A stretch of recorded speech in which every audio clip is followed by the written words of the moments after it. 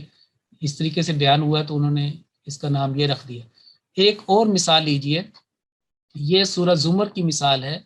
تو سورہ زمر میں جو کافرین ہیں ان کو جہنم میں بھی گروہ در گروہ لے جانے کا ذکر ملتا ہے۔ تو یہ جو آیت مبارکہ ہے اس میں جو تقوی اختیار کرنے والے ہیں ان کو جنت میں گروپس میں لے جانے کا ذکر ملتا ہے کہ ان کو گروپ کی شکل میں جنت کی طرف جو ہے وہ لے کے جایا جائے گا، اور وہاں پہ وہ کہا ہے کہ جب وہ وہاں پہ یعنی کہ آ جائیں گے حتی اذا جاؤہا وفتحت ابوابها، تو وہاں پہ یہ جو فتحت ابوابها جو ہے وہ جنت کی طرف اشارہ کر رہا ہے۔ تو وہ کہتے ہیں کہ یہاں اس سے پہلے واو ہے اور جنت کے 8 دروازے ہیں، ابوابها جنت کے 8 دروازے ہیں، اور جہنم کے سورۃ الحجر میں واضح لکھا ہوا ہے لہا سبعۃ ابواب، کہ اس کے 7 دروازے ہیں، اور وہاں پہ جب یہ ذکر ہوا وہاں پہ واو جو ہے وہاں پہ نہیں لگائی گئی، تو یہ بھی ایک دلچسپی والی بات ہے۔ چلتے ہیں ادھر قرآن سمپل پہ، اور یہ دیکھیے یہاں پہ سورہ زمر کی ہم کہہ رہے تھے کہ سورہ زمر میں چلتے ہیں جو 24ویں پارے میں ہمیں ملے گی۔ سورہ پارہ یہ جی، اس کے بعد جی یہ دیکھیں یہاں پہ جیسے نے بتایا کہ یہ آخری رکوع ہے سورہ زمر کا، اور اس میں ہے وسیق الذین کفروا الی جہنم زمرا، جنہوں نے ناشکری کی، انکار کیا اللہ کی آیات کا، ان کو جہنم کی طرف گروہوں میں لے کے جایا جائے گا۔ حتی اذا جاؤہا فتحت ابوابہا، کہ جب وہ وہاں پہ پہنچ جائیں گے تو واو کا اس میں ذکر نہیں ہے، فتحت ابوابہا اس کے دروازے جو ہے وہ کھول دیے جائیں گے، یعنی جہنم کے دروازے۔ لیکن یہاں پہ جب یہ دیکھیں کہ جب جنت کا ذکر ہے تو اس میں واو ہے، حتی اذا جاؤہا وفتحت ابوابہا، اور یہ وسیق الذین اتقوا ربہم، تو وہ کہتے ہیں کہ یہ جہنم کے 7 دروازے ہیں اور واو کا ذکر نہیں، لیکن یہاں پہ واو خصوصیت کے ساتھ آیا ہے، تو وہ کہتے ہیں کہ یہ واو ثمانی ہے، کیونکہ ابواب جو ہے جنت کے وہ 8 ہیں، اور اس کے اوپر جب میں نے اس کو اس انداز سے میں دیکھ رہا تھا یہ کیا بات جو ہے کتب میں بیان ہو رہی ہے، میں آپ کو بتاتا ہوں کہ یہاں پہ یہ دیکھیں یہ حدیث مبارکہ ہے، مسلم کے اندر بھی ہے اور بخاری شریف میں بھی ہے کہ فی الجنتی ثمانیۃ ابواب، کہ جنت میں 8 دروازے ہیں، فیہا باب یسمى الریان، اور رمضان المبارک آ رہا ہے، اور آپ نے مختلف دروس میں اور بعض یہ ضرور یہ حدیث سنی ہوگی کہ جو روزے دار ہیں ان کو ان کے لیے خاص دروازہ ہوگا جو الریان کہلایا جاتا ہے، جس کا نام ہوگا الریان، لا يدخلہ الا الصائمون، جس میں صرف روزہ دار ان کے اعزاز کے لیے اکرام کے لیے صرف روزہ دار اس میں داخل ہوں گے۔ تو نبی کریم صلی اللہ علیہ وسلم یہ فرما رہے ہیں کہ جنت کے 8 دروازے ہیں، ان میں ایک دروازہ، مختلف دروازوں کے نام جنت آتے ہیں، لیکن فرمایا کہ ایک دروازے کا نام یسمى، وہی سما، اور جیسے ہم نے شروع میں تسمیہ کے ساتھ کیا تھا یسمى الریان، کہ جس کا نام جو ہے الریان، لا يدخل الا الصائمون۔ تو یہ پھر جو وہ بات ہے یہ سمجھ آتی ہے کہ یہاں پہ واو نہیں ہے، 7 دروازے، یہاں پہ انہوں نے اس کو اس انداز سے دیکھا کہ جنہوں نے یہ بیان کیا انہوں نے کہا کہ یہ دیکھیں حتی اذا جاؤہا وفتحت ابوابہا 8، لیکن اس کو اس انداز سے بھی سمجھا جا سکتا ہے، یہ تو ایک وہ اس میں واو کے چکر میں آ گئے اور انہوں نے مختلف قسم کی، لیکن ہم اس کو اس طریقے سے سمجھ سکتے ہیں کہ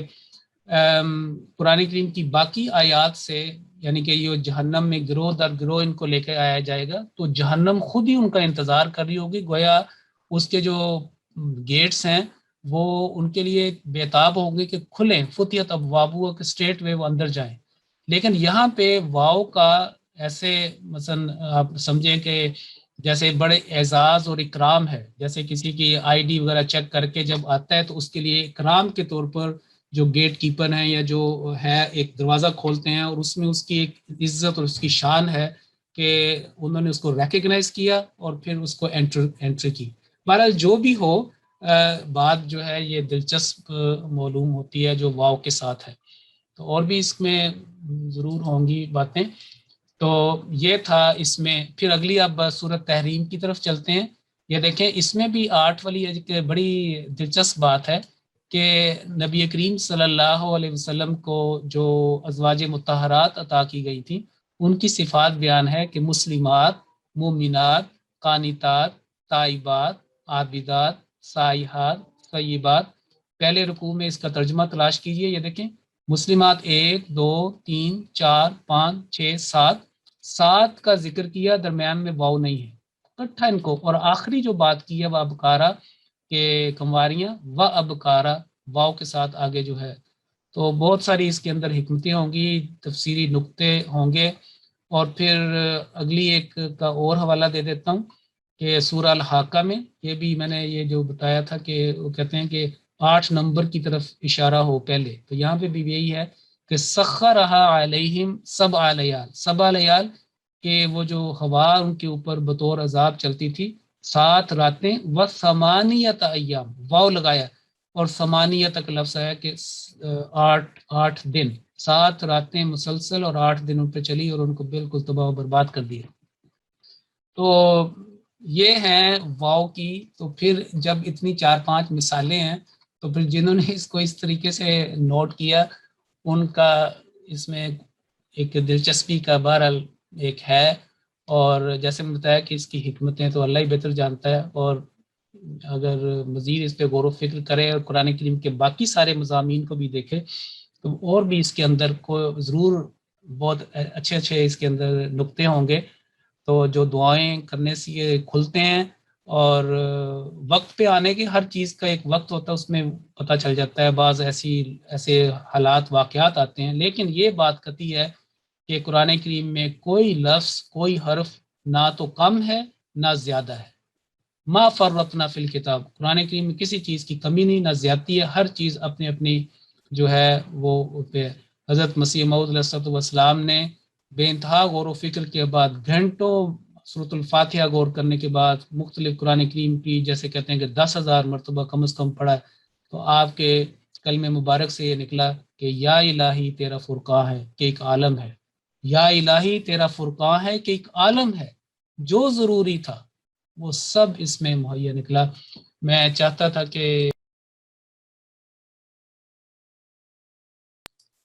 سوالات جو ہیں ان کی طرف بھی کریں، لیکن انشاءاللہ 18 مئی کو یہ سوال جو ہیں ان میں کہوں گا. آخر میں جلدی سے یہ کیونکہ کہہ رہی تھیں کہ یہ واو جو ہے یہ سورت بنی اسرائیل میں 3 مرتبہ آیا ہے، تو یہ آپ نوٹ کر لیجئے. یہ اس کا بے شک میں یہ فوٹو بھی دے دوں گا ادھر PDF میں، وہاں پہ اس کا جواب بھی لکھ لیا ہے، وہاں پہ بھی دے دوں گا. لیکن نوٹ کر لیں کہ یہ تھا آپ کے سوال کا جواب کہ یہاں پہ جو واو ہے وہ حالیہ ہے. اور تفسیر صغیر میں اس بات کو ظاہر کیا گیا ایمان کی حالت میں، وَهُوَ مُؤْمِنٌ، ایمان کی حالت میں. تو پہلی جو واو ہے واو عطفیہ، واو عطف، یہ بھی عطف، یہ اور یہ حالیہ. تفسیر صغیر میں اکٹھا کر کے ترجمہ لکھا گیا ہے، لیکن یہ حال یہ بیان اس کو جو ہے وہ ہو جاتا ہے. اور بشرط یہ جو ہے وہ جب کے معنوں میں کہ حالانکہ بشرط یہ جب کہ وہی بات آتی ہے. تو اس کے ساتھ ہی آج ہماری کلاس کا اختتام ہوتا ہے. رمضان المبارک میں اپنی دعاؤں میں خاص یاد رکھیں سارے کلاس کے شاملین شاملات کو، اور مجھے بھی اور میرے جو ٹیم ممبرز بھی. اور انشاءاللہ تعالی عید کے بعد پھر اللہ تعالی توفیق دے تو پھر 18 مئی کو آگے ہم بات کریں گے. السلام علیکم ورحمۃ اللہ وبرکاتہ.